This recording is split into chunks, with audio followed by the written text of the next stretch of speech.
FNA for the minister. Honorable Kofi Brako.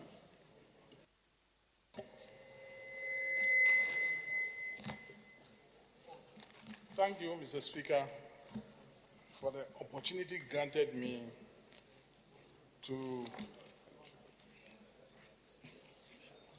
speak on the motion, the budget statement and economic policy of the government of Ghana for the year 2018 financial year.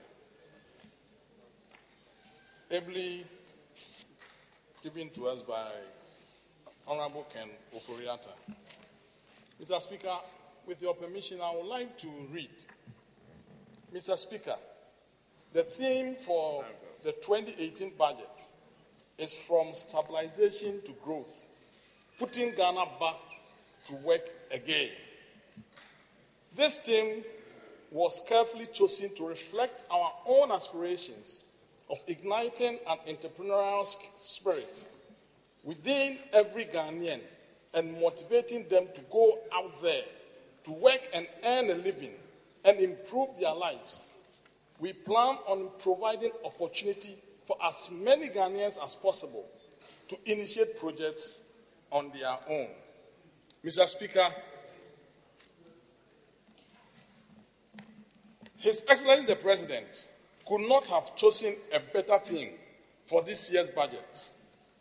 In fact, with this, he is telling us that Ghana will surely work again.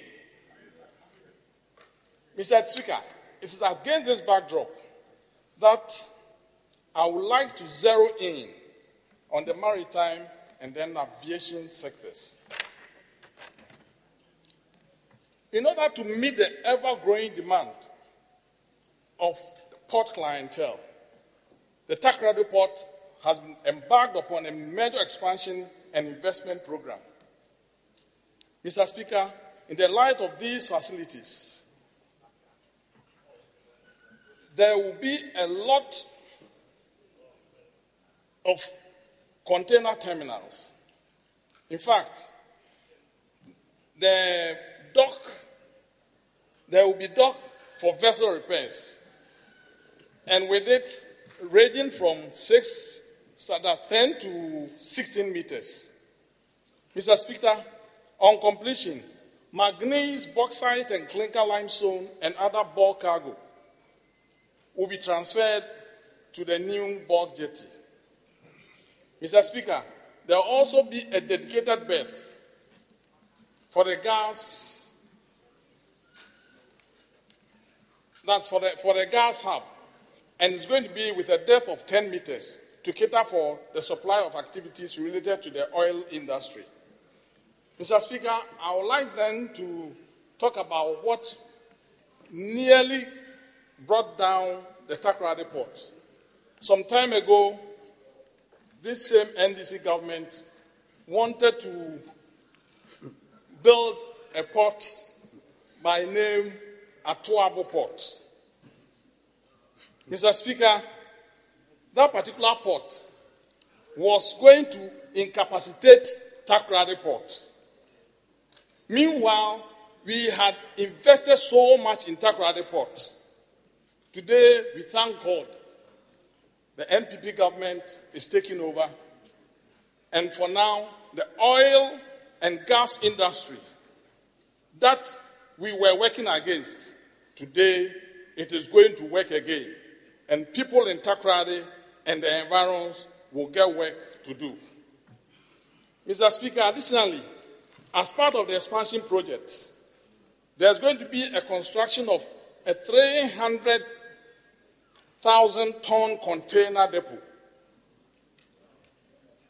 There is also going to be a transit shed that's going to take care of a lot of stored and bulk cargo. All these things are going to be done in Takoradi. At the moment, it is not completed.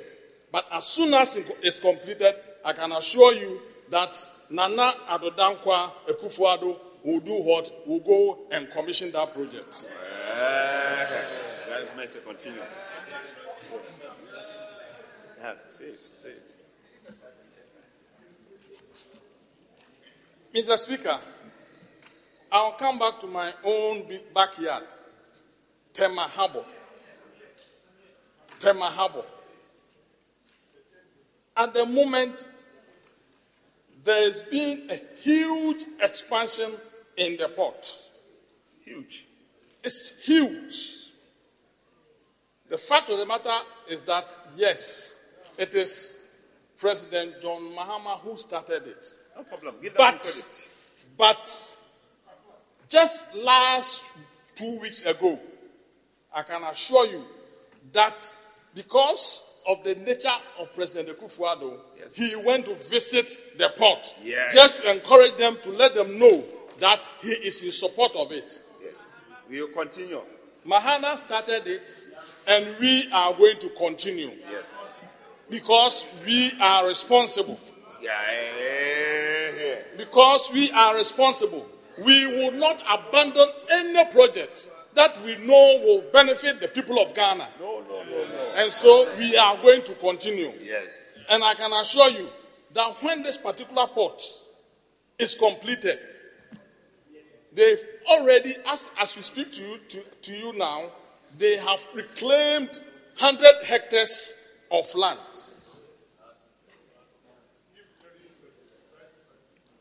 They have reclaimed 100 hectares of land. And they are going to build 4 berths with a depth of 16 meters. And by that, this particular port is going to be one of the most modern ports that is going to happen to West Africa. And what you tend also not to know is that this particular project is going to be completed in the year 2018, the last quarter of 2018. And when that is done, who is going to commission it? President Nana Akufo-Addo. You won't abandon it. Mr. Speaker, on our maiden visit to Gapoha, the acting DG told us that GPHA, he stressed that the need for port infrastructural fund to be established by the Port Authority. This, he said, will provide the port with sustainable means of funding the port infrastructure and port modernization. Then again, Mr. Speaker, we left and then we visited the dry docks.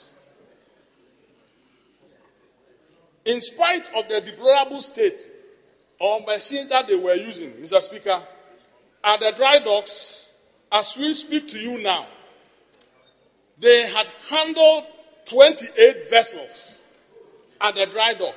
Yes. That tells us that, yes, Ghana is doing what? Is working again under President Nana Addo Dankwa Akufo-Addo. In fact, the only request that they made, Mr. Speaker, is that the name PSC Dry Dock should be changed to GPHA, and with that and their goodwill, they are sure that they will be able to revamp the dry docks and make it work again. And that is our plea that we want to tell you, Mr. Speaker.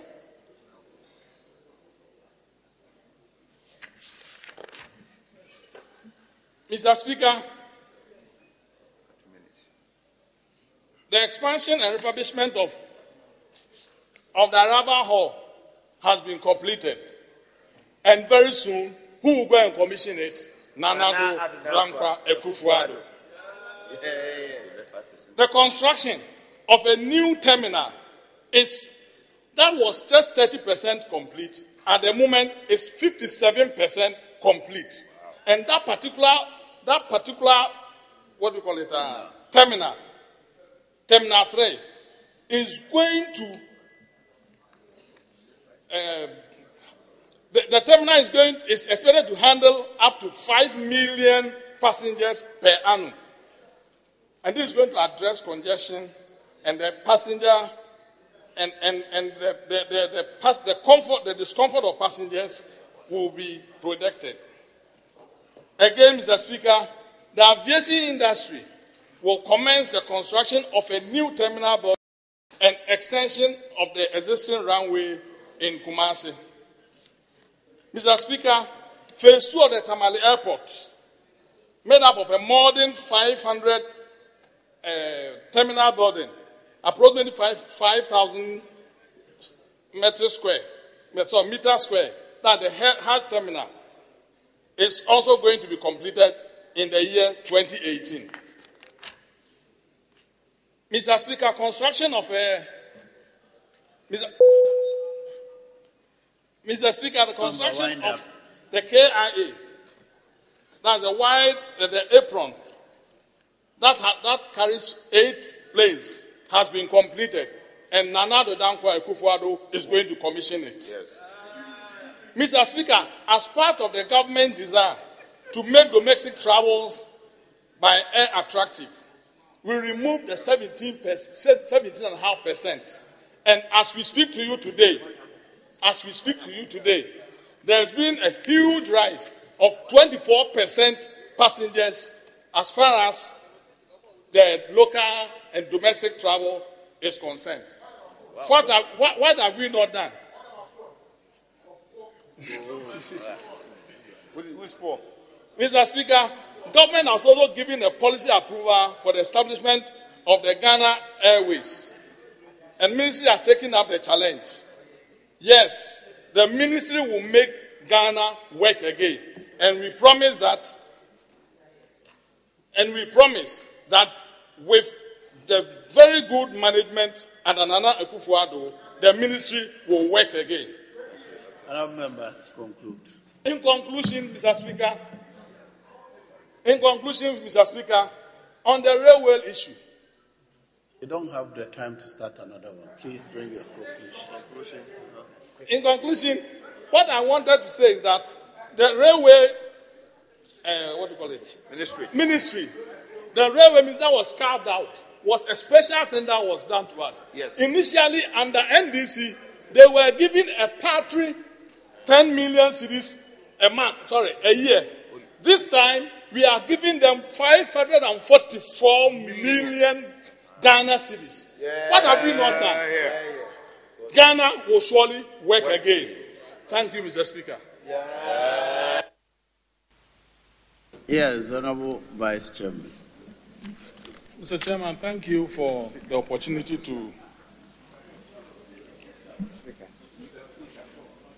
Mr. Speaker, thank you for the opportunity to add my voice to the motion ably moved by the Minister for Railways and Development. Mr. Speaker, our committee, or your committee, was informed that the substantial investment of 2 million will be injected into community development activities. This would involve public education and sensitization of communities on how to ensure safety and security in rail operations, and also for the public and private institutions to desist from encroachment on the railway lines. Mr. Speaker, I think this is a very good opportunity. We've had a lot of encroachment on railway lands and railway lines, and I think it's a very good opportunity for this particular railway development to ensure that we don't incur any serious losses and any serious encroachments when this particular endeavor takes off. Mr. Speaker, on 10.3, we talk of restructuring of GRDA. The committee was informed on the need to review the Ghana Railway Act 2008, Act 779, and the restructuring of GRDA into an infrastructure development authority and a separate independent authority with responsibility for railway regulations. Mr. Speaker, I think this is long overdue, and it's a very good innovation that this particular ministry is trying to undertake. I think, Mr. Speaker, they are going to develop their regulations in such a way that GRDA is going to be it's going to be an infrastructure development authority. And we are going to have a regulations authority like the Ghana Maritime Authority, as is done with them in the marine industry. Mr. Speaker, I'm looking at the local content that the minister initially mentioned. The committee was informed that the ministry considers the need to develop Ghana capacity and capability in the development of the railway sector, and as much as possible will engage local expertise for various railway studies and projects where necessary. The committee noted with satisfaction the employment of Ghanaians for the rehabilitation of some sections of the existing western and eastern lines, as well as feasibility studies for the development of the Kumasi-Paga lines. The committee noted that rail development in the country enhances economic opportunities of the citizenry, as it would ensure new developments and business along the rail corridor. Mr. Speaker, I think this is a very innovative and a very responsible action that the minister is taking. We talk of employing Ghanaians. We talk of giving Ghanaians the expertise to ensure that in this time and age, we should be able to develop and improve upon the railway sector. And I think the attitude of the minister is something that should be encouraged. On this note, Mr. Speaker, I entreat you, or I entreat the House, to approve the sum of 544,297,260 as requested by the ministry. I so move, Mr. Speaker. Honorable